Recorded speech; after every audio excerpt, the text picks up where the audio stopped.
Ooh, ooh, ah, ah, live, land, grow on Penyo channel. Ooh, ooh, ooh. Hello, hi Penyo community, Bafenyi, Conquerors. We are more than conquerors. Unleash the power within. It's a feel good now kind of vibe. First timers, awesome. Welcome to Penyo channel. Subscribers and regulars, thank you, grateful, much appreciated. Keep coming and stay. Penyo means victory, for we are victorious. We learn, we heal, we change, we align, we ignite, and we conquer. It's a triumphal procession. Today is better than yesterday, and tomorrow will be better than today. I ran for my life. My story. Kabelo Mabalane with Nechama Brodie. Reading the book made me feel like I'm running Comrades marathon. The book is a memoir of Kabelo Mabalane, his background and challenges in life with temper, substance abuse and music, TKZ, going solo, and a record company, Faith Records, and financial management. How he got his life back on track the way he wished and hoped for. Have a family and be a good sober man. He kept himself busy by running and a bit of hiking. He ran a number of races, including Comrades Marathon, which he talks about in detail in the book. Nechama Brodie shares about safety and etiquette. Sarah Shentler talks about nutrition. Ross Tecker talks about training programs, marathon and ultramarathons. Here's a summary. Kabelo grew up in Soweto, Pimville, and Deep Kloof. His mother a teacher and his dad, who was easy on the bottle, worked at Liberty Life. 2 siblings, a sister and a brother. He did his high school at St. Stephen's, where he met Tukullo Shabalala, David Mdaga, Lebu Skivi, Warren, and Zwai Bala as his friends. There was always some kind of tension, not always, but it was there. Guys wanting to prove they were more black than others. The black guys called him Jungle Fever because at boarding school he would hang out with Tukullo and David, but at school, since they had different classes, he would spend time with Warren and all the white kids. He used to listen to music in the dormitory, slept with his earphones every night. He borrowed a music tape and earphones. Tukullo complained that he could hear the music coming out of the earphones. One night, Tukullo jumped out of bed and pulled the earphones off Kabelo's ears to hear the music and thought it was cool. This broke the Jungle Fever tension, as they were not in talking terms for months. They became best friends again. Kabelo played mainly tennis and rugby and tried a few other sports like hockey. He was a rugby captain. Miss Worthy, his English teacher, told them that in life there are many different kinds of smart. There is life smart, academic smart, street smart, music smart, and so on. The revelation here to Kabelo was he didn't necessarily have to be academically smart. That reignited some hope that whichever way the cookie crumbled, he would be fine. His white friends in the white world would say to him without thinking, "Kabs, you are not like those blacks at the taxi rank." They thought it was some kind of compliment. He had to point out to them why what they were saying wasn't just wrong, but it was unacceptable. He didn't get offended. There was no heated arguments. They were all speaking their point of view, though sometimes from an ignorant level. It was difficult for him to say that categorically white people are bad. Some white people played a really significant role in his life. Being invited to the suburbs, spending time there, allowed to dream and make his world. Even though he lived in the suburbs, he would frequent his parents' home in Deep Kloof Phase 3, which is like another suburb. He had a friend, Tulitilis, who also came from the same neighborhood. He would go with Kabelo around Soweto and teach him places and people. It was a super cultural exchange. Tuli told him gangster stories and showed him some gangsters. Sometimes they used to go wash gangsters' cars to make money. They had fast, flashy cars, BR6 Golf, BMW 325 IS Gusheshe or Isandla Semfen. Later on, Tuli got into music with Kabelo. They wrote songs together. One night, Tuli went out drinking with a friend. On their way home, they had a car accident. The driver survived, but Tuli was killed. After this, Kabelo experienced a big disconnect and didn't go to the hood as much. He was never a gangster, but he grew up with gangsters. He was a drunk and an addict. It was about drugs, sex, rock and roll, being tough, and music. His life was about this, and also his music was about that. Turning music into a career happened in a sense because there was nothing else left that he could do. He gave rugby an honest shot, but he wasn't good enough. When you find yourself in that kind of a situation, it's not necessarily time to give up. Don't buy property in the land of failure and disappointment. Dream another dream instead, and let creative persistence be your MO. You just have to keep moving. After Zwai graduated, he went to study at the Royal Scottish Academy of Music and Drama in Glasgow. Kabelo did his matric the following year. By that time, there wasn't any music happening in his life except for listening. To him, listening to music is just as good as reading books. Your music collection, your music library contributes to how you make music and shapes what your influences are. After being an exchange at Florida, USA, the day he landed back in South Africa driving from the airport, he saw street pole posters of Tukulo with the band. Around the same time, Zwai came back to South Africa. The three of them ended up again in Linden in the back room of the house where Zwai used to stay and started TKZ. The first EP came out in 1996. It sold around 600 copies. It was really bad. They went to a gig, performing right after Mdu Masilel, who was one of the big acts at the time. After he left the stage, everyone else started leaving too. People just wanted them to get off the stage. They started throwing cans at them as they were walking away. Some people even threw bottles, but there was this resilience. Maybe it was all arrogance. They went and did their homework, took stock. What was wrong? What's inside here and what is happening there was not lining up. They realized they were sort of operating in their own silo, not mixing with the rest of the industry.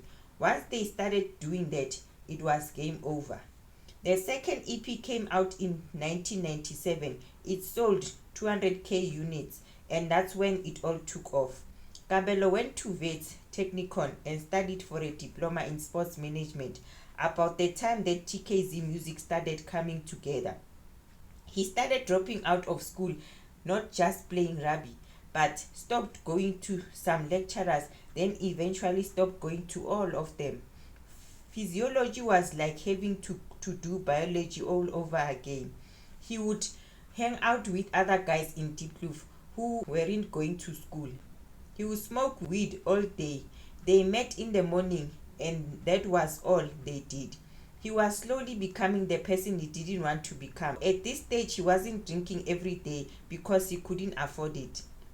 Weed was cheap. Once the music career started to take shape, then it was whatever he wanted. If he wasn't in Diepkloof, it was Zwai's place or Tukulo's house. Going home meant admitting he failed. Music wasn't the only part of the mix.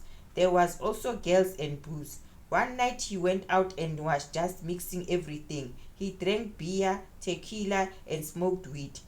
He was one of those guys who, when he didn't have money, if the person you were drinking with ordered a shooter, you would have that. If they ordered beer, you'd get a beer. You would have whatever they were drinking and whatever they were buying. It took him a long time to learn that success can also neutralize you. Real success is not only about money in your pocket, it's about prospering in all fronts. Maybe you sell a lot of records, but as a person, who are you? What do you stand for? How is your relationship with your family? Are you being honest with your friends, with your bandmates? Success was overwhelming and that handicapped him. You start thinking that because you have this success, everything else should happen without effort on your part. That it is all about people reaching up to you. What do you mean? I'm not courteous enough? Don't you know who I am? It's easy to expect that your success should be enough to speak for you, but you still have to be a person people want to be with. There was some arrogance that came out with money. I'm not on weed anymore, I'm on ecstasy. He even thought to himself he would never take cocaine. That was crossing some line in terms of drugs. Ecstasy was cool, it made him feel good. He loved the combination of ecstasy and marijuana. He would pop a pill, smoke a joint, and it was like heaven, and he made great music. When you hear the term drug dealer, you think of this dark, scary character. His drug dealer was one of the sweetest people in the world. He would give him and his friends ecstasy. They would chill at his house. It was like this fancy drug den in the leafy northern suburbs. One night he came out and put something on the table. Have you tried this stuff? He asked. It was cocaine. You will always think it's far away from you. He said he would never try it. All these thoughts went through his head in like a nanosecond, but now it was right in front of him. Being the big, arrogant pounce that he was, he had cultivated his own sense of his bravado.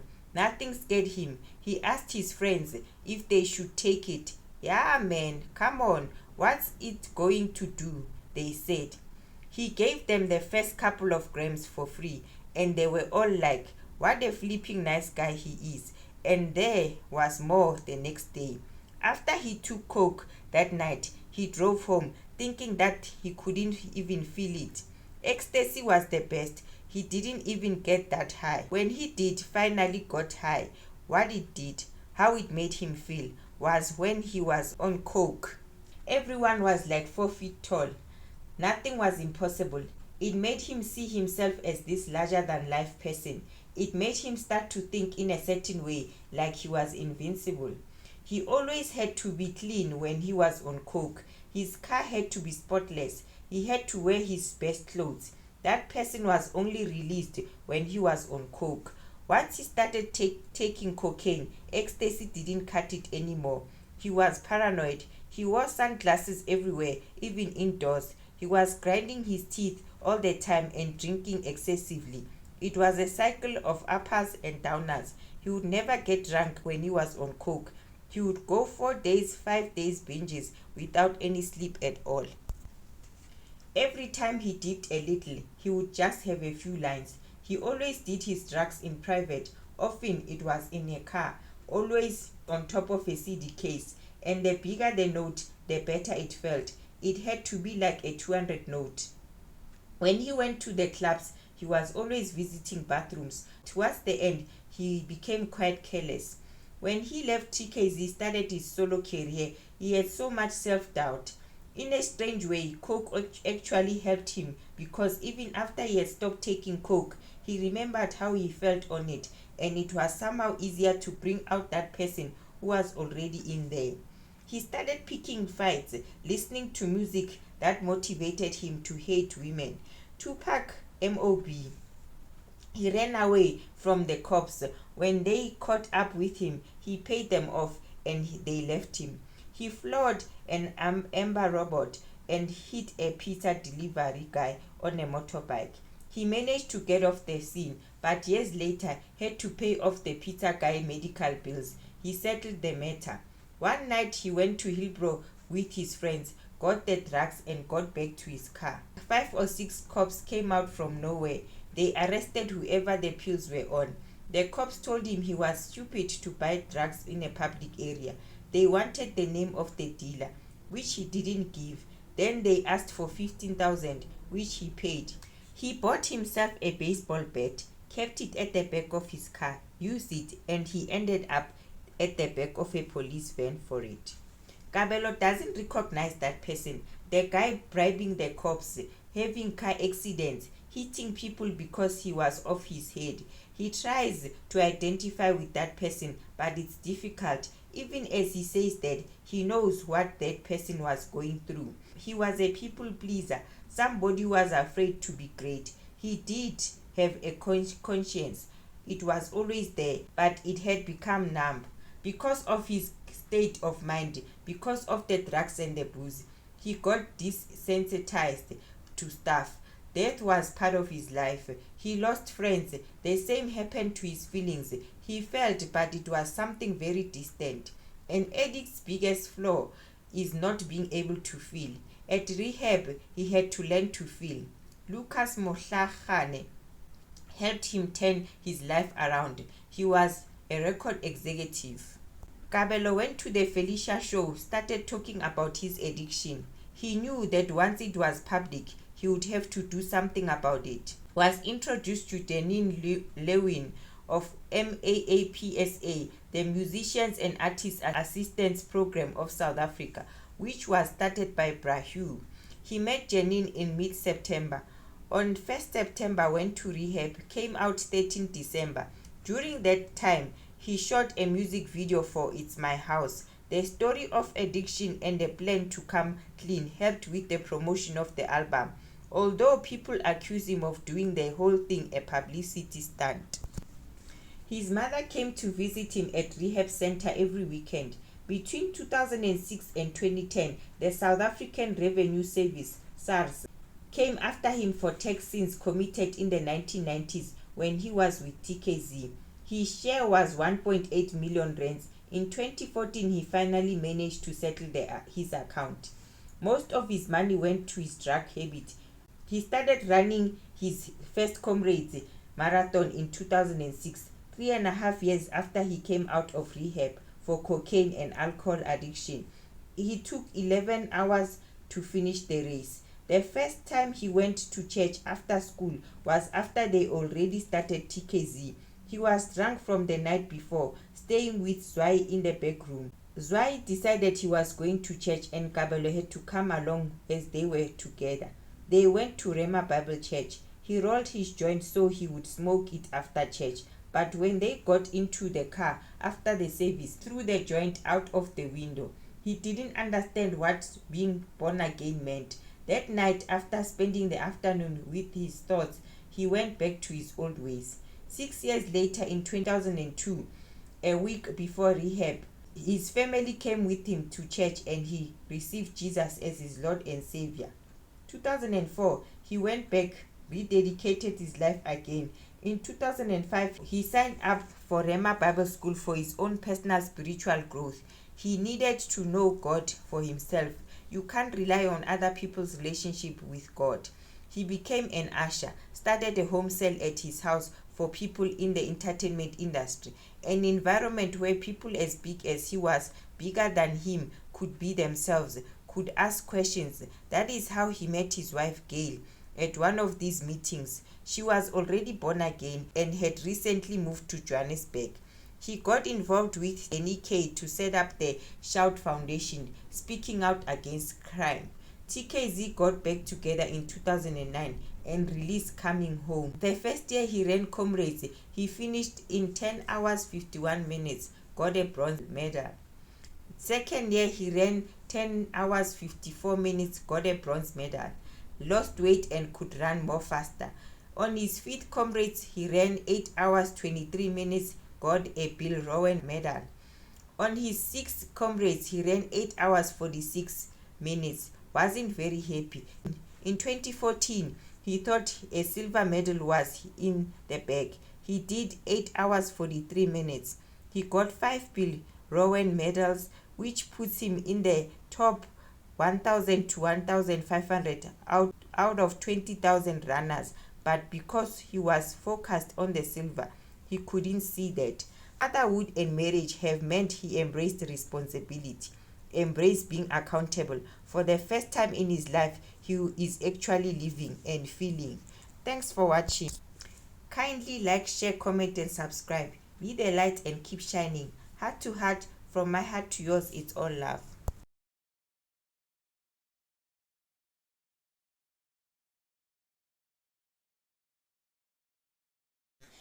La la la la la la la la la la la. Heart to heart, from my heart to yours, it's all love. Thanks for watching. Pin your channel. Take care, love, joy, peace, faith, hope. La la la la la la la La la la, la la la.